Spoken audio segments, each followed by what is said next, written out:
few years ago, I broke into my own house. I had just driven home. It was around midnight in the dead of Montreal winter. I'd been visiting my friend Jeff across town, and the thermometer on the front porch read minus 40 degrees. And don't bother asking if that's Celsius or Fahrenheit. Minus 40 is where the two scales meet. It was very cold. And as I stood on the front porch fumbling in my pockets, I found I didn't have my keys. In fact, I could see them through the window lying on the dining room table where I had left them. So I quickly ran around and tried all the other doors and windows, and they were locked tight. I thought about calling a locksmith. At least I had my cell phone, but at midnight, it could take a while for a locksmith to show up, and it was cold. I couldn't go back to my friend Jeff's house for the night because I had an early flight to Europe the next morning, and I needed to get my passport in my suitcase. So, desperate and freezing cold, I found a large rock, and I broke through the basement window, cleared out the shards of glass. I crawled through. I found a piece of cardboard and taped it up over the whole opening, figuring that in the morning on the way to the airport, I could call my contractor and ask him to fix it. This was going to be expensive, but probably no more expensive than the middle of the night locksmith. So I figured under the circumstances, I was coming out even. Now, I'm a neuroscientist by training, and I know a little bit about how the brain performs under stress. It releases cortisol, that raises your heart rate, it modulates adrenaline levels, and it clouds your thinking.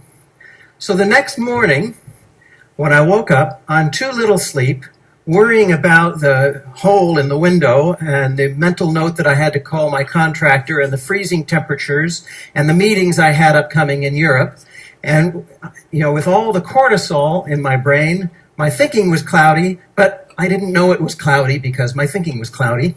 And it wasn't until I got to the airport check-in counter that I realized I didn't have my passport. So I raced home in the snow and ice, 40 minutes, got my passport, raced back to the airport. I made it just in time, but they had given away my seat to someone else, so I got stuck in the back of the plane next to the bathrooms in a seat that wouldn't recline on an 8-hour flight. Well, I had a lot of time to think during those 8 hours of no sleep. And I started wondering, are there things that I can do, systems that I can put into place that'll prevent bad things from happening? Or at least if bad things happen, will minimize the likelihood of it being a total catastrophe. So I started thinking about that, but my thoughts didn't crystallize until about a month later. I was having dinner with my colleague Danny Kahneman, the Nobel Prize winner, and I somewhat embarrassedly told him about having broken my window and forgot my passport. And Danny shared with me that he'd been practicing something called prospective hindsight. It's something that he had gotten from the psychologist Gary Klein, who had written about it a few years before, also called the pre-mortem.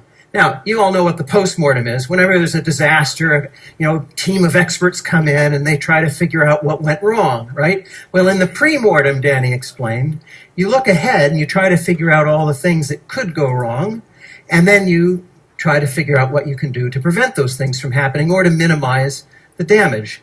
So what I want to talk to you about today are some of the things we can do in the form of a pre-mortem. Some of them are obvious, some of them are not so obvious. I'll start with the obvious ones. Around the home, designate a place for things that are easily lost.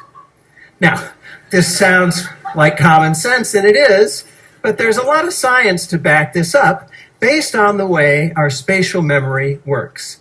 There's a structure in the brain called the hippocampus that evolved over tens of thousands of years to keep track of the locations of important things. Where the well is, where fish can be found, that stand of fruit trees, where the friendly and enemy tribes live. The hippocampus is the part of the brain that in London taxi cab drivers becomes enlarged. It's the part of the brain that allows squirrels to find their nuts. And if you're wondering, somebody actually did the experiment where they cut off the olfactory sense of the squirrels, and they could still find their nuts. They weren't using smell, they were using the hippocampus, this exquisitely evolved mechanism in the brain for finding things. But it's really good for things that don't move around much, not so good for things that move around. So this is why we lose car keys and reading glasses and passports. So in the home, designate a spot for your keys, a hook by the door, maybe a decorative bowl, for your passport, a particular drawer, for your reading glasses, a particular table. If you designate a spot and you're scrupulous about it, your things will always be there when you look for them. What about travel? Take a cell phone picture of your credit cards, your driver's license, your passport. Mail it to yourself so it's in the cloud. If these things are lost or stolen, you can facilitate replacement. Now, these are some rather obvious things. Remember, when you're under stress, the brain releases cortisol. Cortisol is toxic and it causes cloudy thinking. So part of the practice of the premortem is to recognize that under stress, you're not going to be at your best, and you should put systems in place. And there's perhaps no more stressful a situation than when you're confronted with a medical decision to make. And at some point, all of us are going to be in that position where we have to make a very important decision about the future of our medical care or that of a loved one to help them with the decision. And so I want to talk about that. And I'm going to talk about a very particular medical condition, but this stands as a proxy for all kinds of medical decision making, and indeed for financial decision making and social decision making, any kind of decision you have to make that would benefit from a rational assessment of the facts. So, suppose you go to your doctor and the doctor says, I just got your lab work back. Your cholesterol is a little high.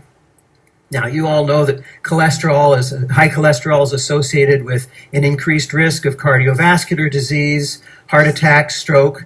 And so you're thinking having high cholesterol isn't the best thing. And so the doctor says, I'd like to give you a drug that'll help you lower your cholesterol, a statin. And you've probably heard of statins. You know that they're among the most widely prescribed drugs in the world today. You probably even know people who take them. And so you're thinking, yeah, give me the statin. But there's a question you should ask at this point, a statistic you should ask for that most doctors don't like talking about, and pharmaceutical companies like talking about even less. It's for the number needed to treat. Now, what is this, the NNT? It's the number of people that need to take a drug or undergo a surgery or any medical procedure before one person is helped. And you're thinking, what kind of crazy statistic is that? Like, the number should be 1. My doctor wouldn't prescribe something to me if it's not going to help. But actually, medical practice doesn't work that way. And it's not the doctor's fault. If anybody's fault, it's the fault of scientists like me. We haven't figured out the underlying mechanisms well enough. But GlaxoSmithKline estimates that 90% of the drugs work in only 30 to 50% of the people. So the number needed to treat for the most widely prescribed statin, what do you suppose it is? How many people have to take it before one person's helped? 300. This is according to research by research practitioners Jerome Groopman and Pamela Hartzband, independently confirmed by Bloomberg.com. I ran through the numbers myself. 300 people have to take the drug for a year before one heart attack, stroke, or other adverse event is prevented. Now, you're probably thinking, well, okay, 1 in 300 chance of lowering my cholesterol. Why not, doc? Give me the prescription anyway. But you should ask at this point for another statistic, and that is, tell me about the side effects, right? So for this particular drug, the side effects occur in 5% of the patients. And they include terrible things, debilitating muscle and joint pain, gastrointestinal distress. But now you're thinking, well, 5%, not very likely it's going to happen to me. I'll still take the drug. But wait a minute.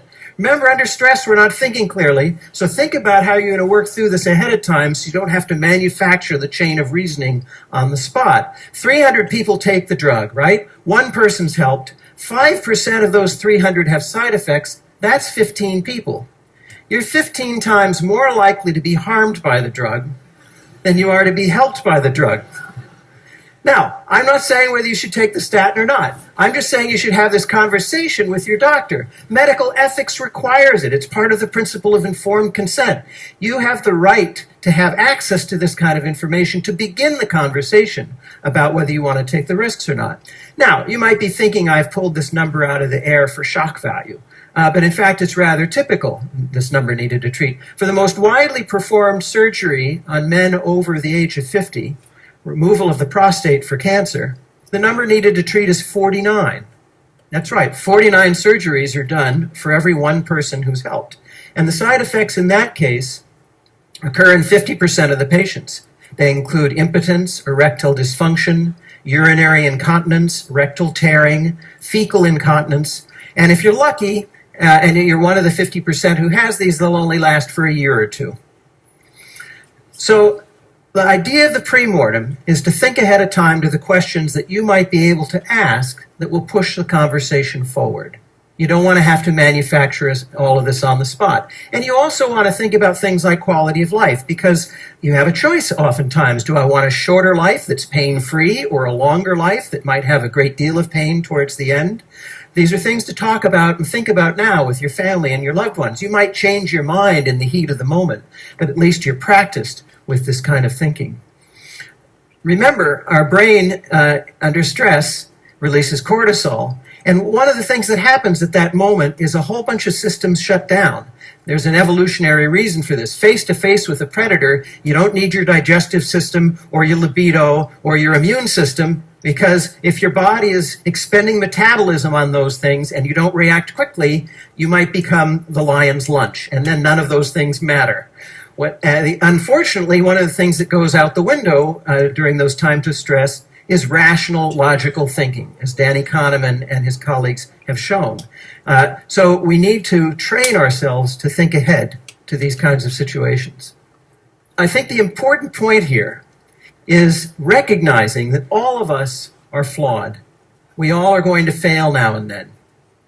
The idea is to think ahead to what those failures might be, to put systems in place that will help minimize the damage, or to prevent the bad things from happening in the first place.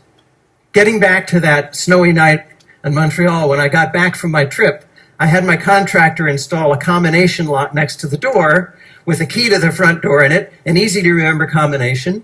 And I have to admit, I still have piles of mail that haven't been sorted and piles of emails that I haven't gone through. So I'm not completely organized, but I see organization as a gradual process, and I'm getting there.